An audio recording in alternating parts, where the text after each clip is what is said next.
Hello and good afternoon. Yesterday evening, the Secretary General held a press conference with Costa Rican President Carlos Alvarado Quesada. In it, he said that it is absolutely essential to end the violence in Nicaragua immediately and revitalize the national dialogue there for a political solution. He noted the recent human rights report on Nicaragua and affirmed the government's responsibility to protect its citizens, a principle that should not be forgotten at a time when we unfortunately have a death toll that is absolutely shocking. The Secretary General also spoke at the inauguration of the commemorative week of the 40th anniversary of the Inter-American Court of Human Rights. He stressed the importance of the court, saying that there can be no development without peace or peace without development, and there can be no development or peace without respect for human rights. He said that despite the court's progress, human rights still face many challenges in the continent, as illustrated by widespread violence, corruption, poverty, and discrimination. He called on leaders to recognize the authority of the court and renew their commitment to defend their citizens' rights, in particular those of the most vulnerable populations, including women, indigenous peoples, youth, and migrants and refugees. His full remarks are available online. Further on Nicaragua, the Office of the High Commissioner for Human Rights says today that 3 months after the violence started there, an estimated 280 people have died and 1,830 have been injured in violence that has been overwhelmingly perpetrated by the state and by pro-government armed elements. Those killed include at least 19 police officers. The UN Human Rights Office staff on the ground report that a wide range of human rights violations are being committed, including extrajudicial killings, torture, arbitrary detentions, and denying people the right to freedom of expression. There's been incitement to hatred and smear campaigns, including against human rights defenders. The Human Rights Office says that this appalling loss of life must stop now. It adds that it is imperative that the Nicaraguan state takes concrete steps as soon as possible to end the crisis and find a peaceful solution. In closed consultations this morning, the Secretary General's Special Representative for Cyprus, Elizabeth Spehar, briefed the Security Council on the UN force in Cyprus, UNFICYP. She intends to speak to reporters at the Council stakeout following those consultations. And this afternoon, the Security Council will hold an open meeting followed by closed consultations on West Africa. Mohammed Ibn Chabas, the head of the UN Office for West Africa, will brief the Security Council, and he also intends to speak to reporters afterwards. As you will have seen in a note to correspondence we issued today, the Secretary General's Special Envoy on Myanmar, Christine Schreiner-Bergener, has wrapped up her first official visit to Bangladesh. In the capital, Dhaka, she met with the Prime Minister, Foreign Minister, and others, and also traveled to Cox's Bazar, where she visited refugee camps and heard of the atrocities committed in Myanmar's Rakhine state. In her meetings, the Special Envoy discussed the plight of the Rohingya refugees and expressed her appreciation to the government and people of Bangladesh, helping those seeking refuge from violence. She said that the ongoing crisis requires a political solution that addresses the underlying issues. More information on her visit is available on our website. Also visiting Bangladesh is William Lacey Swing, the head of the UN Migration Agency. He stressed that it is crucial for the world to remain focused on the crisis, warning that as monsoon rains turn many hillsides to mud, and with just 1/4 of joint funding appeal for the entire response met so far, much of the progress made in recent months was at serious risk of collapsing. Our colleagues from the UN mission in the Central African Republic report that 3 UN peacekeepers were wounded today in an exchange of fire when they responded to an attack by anti-Balaka combatants on Pombola village in the southeastern prefecture of Mombobi. At least 1 civilian was killed and 20 others were injured. The casualties of the armed combatants are currently being verified. The assailants fled into nearby bushes, while local villagers sought protection outside the UN mission's base, where the injured also received first aid. Separately, the mission also reports that peacekeepers yesterday responded to an intrusion into the premises of an international NGO in Batangofo, in the northwestern prefecture of Wuhan. The unidentified intruders shot and injured a local employee of the NGO. Our human rights colleagues said today they are deeply concerned about a surge in violence perpetrated across communal lines in the Mopti region of central Mali. In recent weeks, UN human rights staff have documented an alarming trend of civilians being driven from their homes, either after being directly targeted because of the community they belong to, or after deadly attacks on members of their community in neighboring villages. Since the beginning of the year, the UN mission in Mali has documented 99 incidents of intercommunal violence, resulting in at least 289 civilian deaths. 76 of these incidents occurred in the Mopti region, 49 of them since the 1st of May. There are more details online. The Undersecretary General for Field Support, Atul Khare, will visit Uganda from the 19th to the 21st of July. Mr. Khare is expected to meet with President Yoweri Museveni and senior officials of the government of Uganda. He will also visit and meet with the leadership and personnel of the UN Regional Service Center in Entebbe.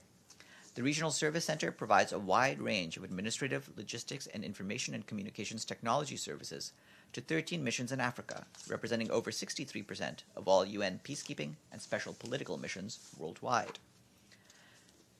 Assistant Secretary General for Political Affairs Miroslav Yencha is in Geneva today for the 14th General Cooperation Meeting between the Secretariats of the United Nations and the League of Arab States. He is co-chairing the three-day meeting with Khalid Al-Habas, the Arab League's Assistant Secretary General for International Political Affairs. Representatives of more than 30 UN and Arab League funds, programs, and agencies will take part in the meeting to discuss international peace and stability and achieving the Sustainable Development Goals, among other issues. You can read more about this in a note to correspondence on our website. Today, the humanitarian coordinator for the occupied Palestinian territory, Jamie McGoldrick, visited the Gaza Strip and called for urgent measures to prevent further deterioration in the humanitarian situation there, following intensified movement restrictions.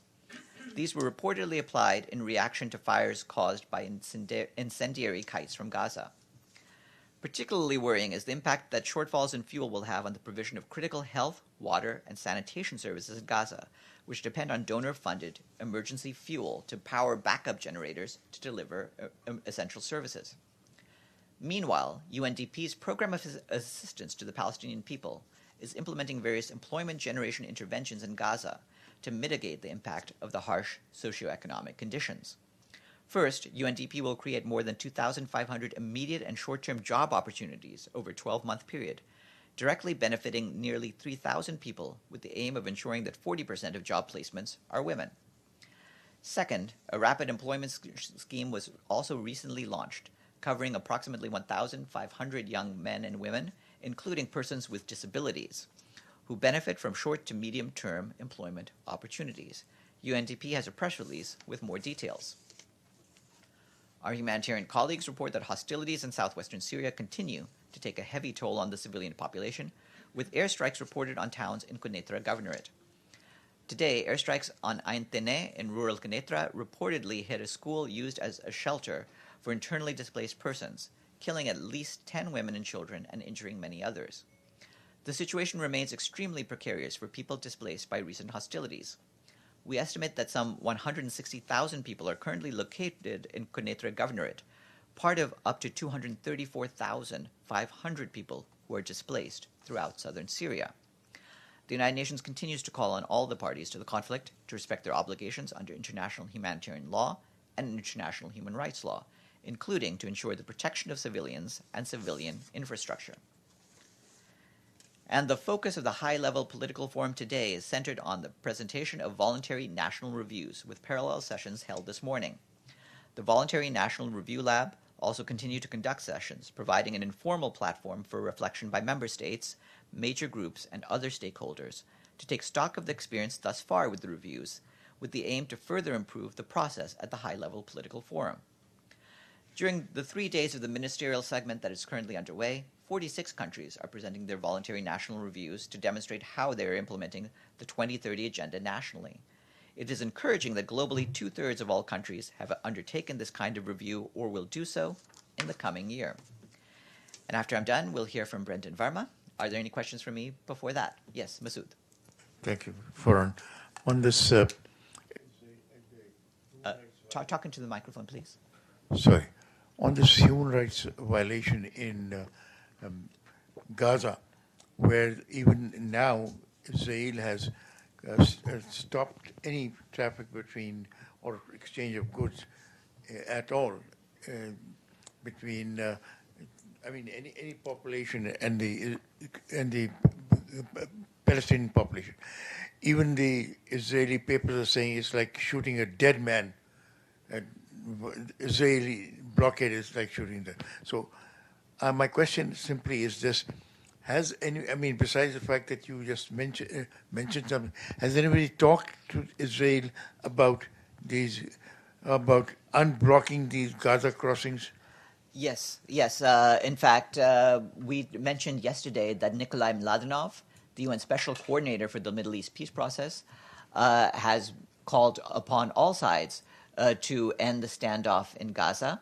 He appealed on the Palestinians in Gaza to avoid provocations, including the flying of incendiary kites, and he appealed to Israel also to use restraint in dealing with those provocations. At the same time, he's been working with the various parties, including the Palestinian Authority, of local officials in Gaza, and the government of Israel, trying to do what can be done to unblock access to Gaza. It's essential that Gaza be reopened and that humanitarian conditions in Gaza improve. Yes, please. Thank you, Farhan. My first question is about Iraq. The recent protests that turned into turmoil and strict security measures by the government. Even social media has been cut off in some areas, reportedly. What is the reaction of the Secretary General about the situation there? We are aware of the demonstrations in Iraq, and we regret the tragic loss of life and injuries that have occurred. We call on the Iraqi authorities to respect the right to freedom of expression and peaceful assembly without threats, intimidations, or arbitrary detentions. We also call on all political actors to cooperate constructively in finalizing the ongoing electoral recount process with a view to the swift establishment of a new government that will address the people's legitimate aspirations for tangible reforms that improve the daily lives of all Iraqis. And Farhan, one more question. I don't know if I missed this, but do you have any comments about the Trump-Putin summit, the recent one? We're evaluating. Obviously, we welcome meetings between leaders that can help to encourage good bilateral relations, but at the same time, we would need to study what the tangible results of this were. Yes. That I was going to ask what the Secretary General's reaction was to the meeting, which of course has implications for multilateral diplomacy as well as the United Nations. I mean, we don't have specific comments on any range of bilateral meetings. Obviously, leaders meet with each other all the time, and we encourage the process by which they do that. Obviously, our hope is that any such bilateral meetings are used to improve cooperations among nations. I also note that the Secretary General is going to be meeting Friday with the U.S. Secretary of State. Do you have any details on the agenda, what might be discussed, who asked for the meeting? I believe Mr. Pompeo is going to be in New York, and so we try to arrange a meeting for that. Yes, I do believe that the Secretary General and Secretary Pompeo will meet on Friday. We'll try to get details and possibly a readout of that meeting, but as you're aware, there are many issues of mutual concern with which the Secretary General talks with the U.S. officials. Yes, actually, in the back, please. Thank you, Farhan. I'm not sure, but I hear that you said there is some job opening in Gaza by UNDP, about some 200 or 2,000. Yeah. If this is what you said, then is the money from the UN or there is some donation from some countries? Well, this is the money that comes from the Program of Assistance to the Palestinian people, which is a program of the United Nations Development Program. And so they're providing job employment activities in Gaza. There's actually a detailed UNDP press release with some more information on that if you're interested. Yes, Stefano. Thank you, Farhan. Today, a Spanish rescue group called Proactive Open Arms posted pictures you can see on the internet of a wreckage on the Mediterranean where there is a woman dead and with her toddler on a wreckage, and then they rescue another woman that was found still alive, and they say that the Libyan military ship practically didn't help these people somehow, some way, rescue some, but left this behind because they apparently didn't want to be rescued by the Libyans. So the question is, because this is all over the internet, the body of a young child. Just yesterday in the Security Council, the Special Envoy, Salameh, talking about the situation in Libya, expressed a way the situation that in Libya is still the situation is so unstable that the country, as the Secretary General already said many times, is not in a condition to actually keep migrants or even rescue them. So I repeat it again, what the UN can do to convince or show to certain countries that still believe that Libya can take care of the people, and instead these people are dying practically. Well, the Secretary General and his Special Representative, Mr. Salameh, have made very clear that they do not believe the conditions on Libya are conducive to host these migrants. We want to make sure that that other nations can handle the challenges posed by having so many migrants on the high seas. And again, our priorities are to make sure that their lives will be protected and that their basic dignity and rights are protected as they seek asylum or try to find some place to stay that is safe for them and their families. Yes, Linda. Thank you, Farhan. Regarding the meeting between the SG and Secretary Pompeo, I might have forgotten these numbers, but I was just wondering, how many times have the two men met? Since Michael Pompeo became the Secretary of State, this would be their second meeting. They've met in other capacities before that, because, as you know, before that he was CIA director. Masood. Yes, Farhan. About this meeting of Special Envoy going to meet with the Rohingya refugees, can you tell me whether there's any chance at all of a breakthrough in repatriation of these refugees back to what you call Myanmar, as being said over and over again, but so far the conditions are not there for their return. Do you have any? The conditions are still not there for the return of the Rohingya. There have been some steps forward, including the signing of the Memorandum of Understanding between UN agencies on the one side and the government of Myanmar on the other. But ultimately, we need of more progress on creating the conducive conditions for the return of the Rohingya refugees. And we are pressing for that, and we'll continue to work for that. Yes. Excuse me, I was also going to ask that. What are the conducive conditions for return? And secondly, on Syria, who's bombing the most, Syria and Russia, or who's to blame for these casualties? We're not able to determine firsthand the responsibility for the attacks in Syria. We've asked for all such attacks to be halted. Obviously, there needs to be accountability pursued once that happens. But first, we need the violence to stop. As for Myanmar, there's a number of steps that need to happen, including reconciliation and the creation of safe conditions on the ground in Rakhine State that would allow for the Rohingya who have fled to return. But we are pressing with that, and this is something that the envoy, Christine Schreiner-Bergener, has also pursued in her visits to Bangladesh and Myanmar both. Yes. On Libya.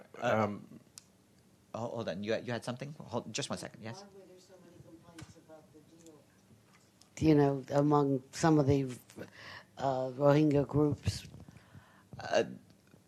Ultimately, there are areas of agreement and of disagreement between the UN on one side and the government of Myanmar. We're working to resolve those. And as you'll have seen, the Secretary General addressed these questions recently, and I would just refer you to what he said. Yes.